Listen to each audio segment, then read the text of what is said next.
The movie opens up in Rio de Janeiro, Brazil, where our main character, Arthur Bishop, is living peacefully, trying to forget his past life as a hitman. He appears to have faked his own death, and has even changed his identity to stay anonymous. Arthur lives on a yacht in a beautiful tourist area by the sea. Each morning, he wakes up, enjoys his coffee while playing his favorite music, and then heads out for a jog. As a precaution, he has set up a bomb in the boat to deter potential thieves. He also very likely woos local ladies with his bald head. One day, Arthur heads to a familiar restaurant having a sea view where everyone knows him. But as soon as he takes his seat, a random girl named Renee approaches him, claiming that she has been looking for him for a long time. She explains that she works for a dangerous boss who wants Arthur to eliminate 3 of his enemies discreetly, making their deaths appear natural. This is all happening very fast, and it obviously perplexes Arthur, so he tries to walk away, but Renee threatens to expose his location if he doesn't comply. Arthur then scans the area and notices that she is not alone. There are several goons holding different weapons.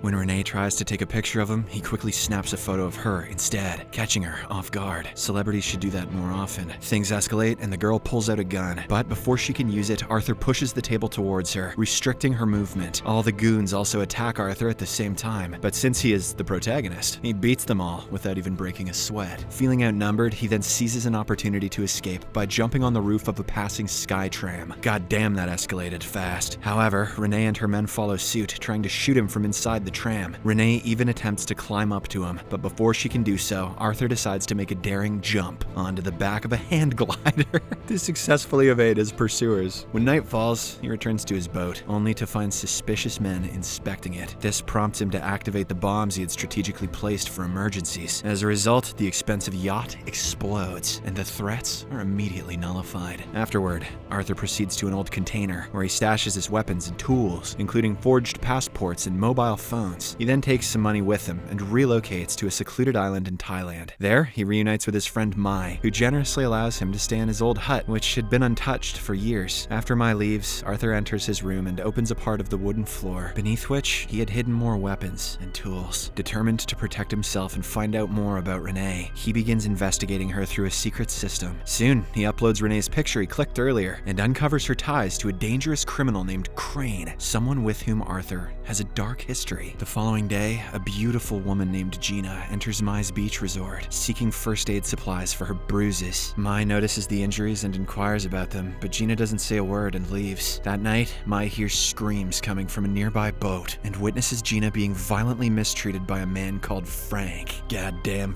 Frank. Concerned for her safety, Mai rushes to Arthur for help, even though he is reluctant to get involved. Nevertheless, feeling a sense of responsibility towards Mai, he takes a look at the incident through his binoculars and heads to the boat. Despite his attempt to reason with Frank, the latter tries to use a weapon and a physical altercation ensues. In the end, Frank accidentally hits his head on a metal pole and dies on the spot. Whoopsie doodah, says Jason Statham. When Gina sees the lifeless body, she passes out. Mai manages to bring her safely to the shore, while Arthur searches the boat. To his surprise, he discovers a gun, Gina's passport, and a phone that includes a picture of himself. Unnerved by the discovery, Arthur sets the boat on fire and returns to the hut. After this, he angrily wakes Gina and, showing her the picture, confronts her about her connection to Crane. Initially, she refuses to say anything, but when Arthur points a gun at her, she admits that she was blackmailed into working for Crane, who holds something significant over her. Following this, Gina reveals that she used to run a shelter for human trafficking victims in Cambodia. Life was pretty normal, and everything was pleasant, but that all changed one day when Crane's henchmen killed one of her staff members. They then forced Gina into accepting the mission and threatened to harm the children under her care.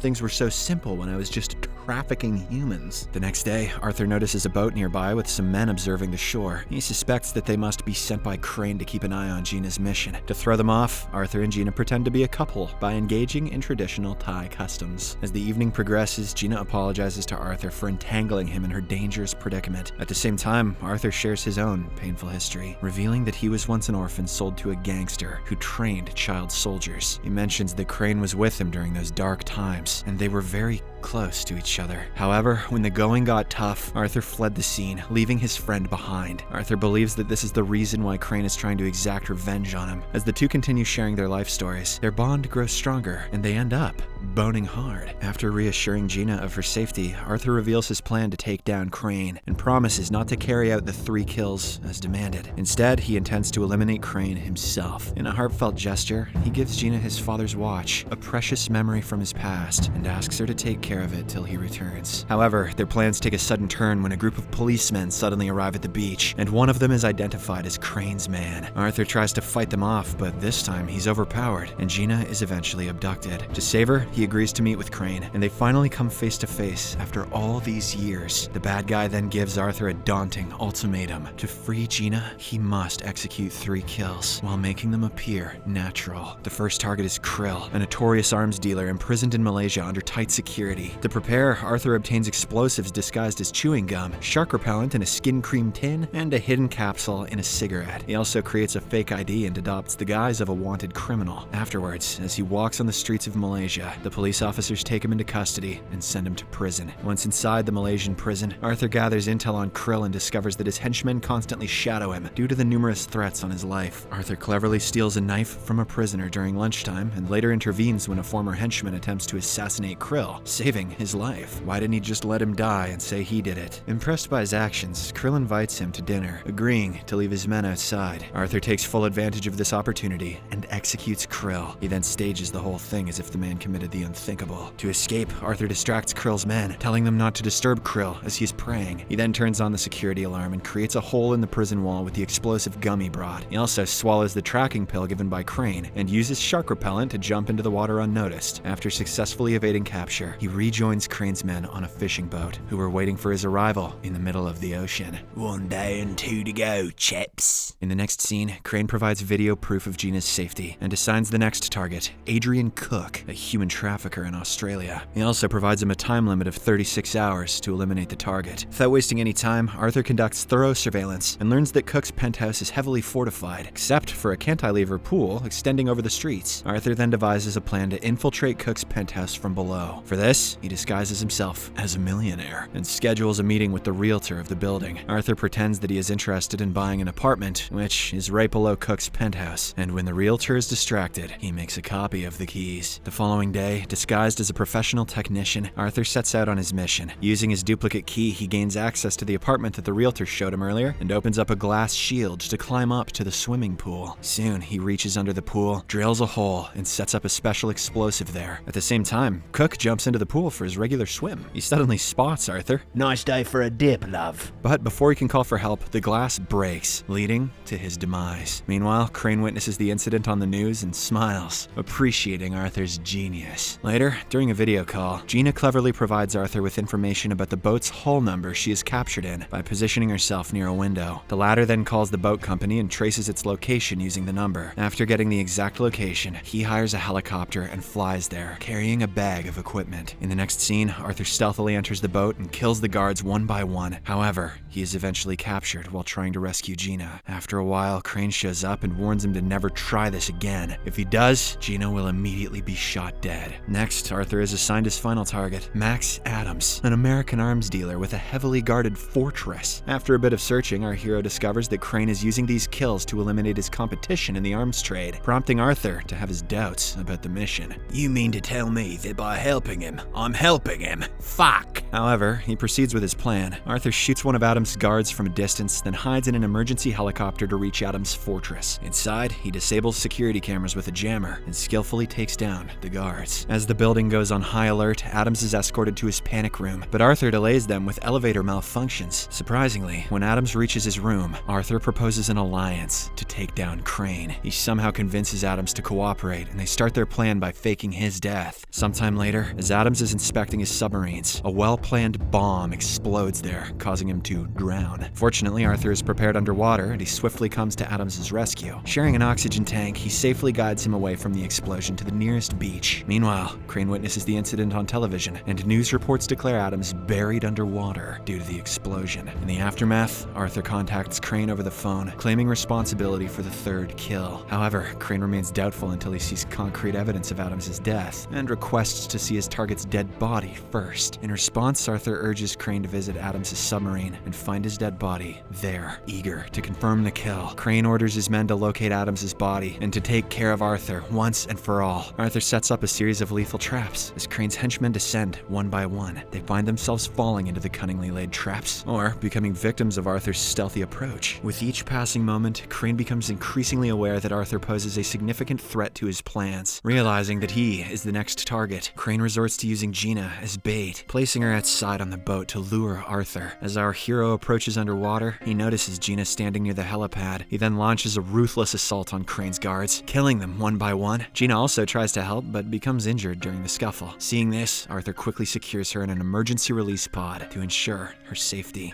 After this, he deftly eliminates all of Crane's henchmen and finally confronts him in a brutal hand-to-hand showdown. Realizing that all of his men are dead, Crane quickly activates the bomb in the boat. Following this, a tense fight ensues between the two, but Arthur quickly gains the upper hand and binds Crane to the boat with an anchor chain. However, just after a few seconds, the boat explodes, seemingly killing them both. From a distance, Gina watches in despair, believing that Arthur has sacrificed himself to take down Crane. Heartbroken, she then returns to Cambodia with the kids, seeking solace in her work. The days turn into months, and Gina has moved on from the incident. But one morning, Arthur shows up out of nowhere. He appears to be completely fine, taking Gina by surprise. Hello, love. Meanwhile, Adams investigates the remnants of Crane's boat and unravels the ingenious plan that enabled Arthur's escape. He finds video evidence of a diving bell, a chamber containing trapped air that allowed Arthur to survive the explosion. Impressed by his resourcefulness, Adams decides to delete the security footage to safeguard Arthur's future. The movie ends with Arthur's survival remaining a closely guarded secret. He and Gina are finally free from Crane's grip, and their reunion marks a new chapter in their lives, filled with hope and the promise of a brighter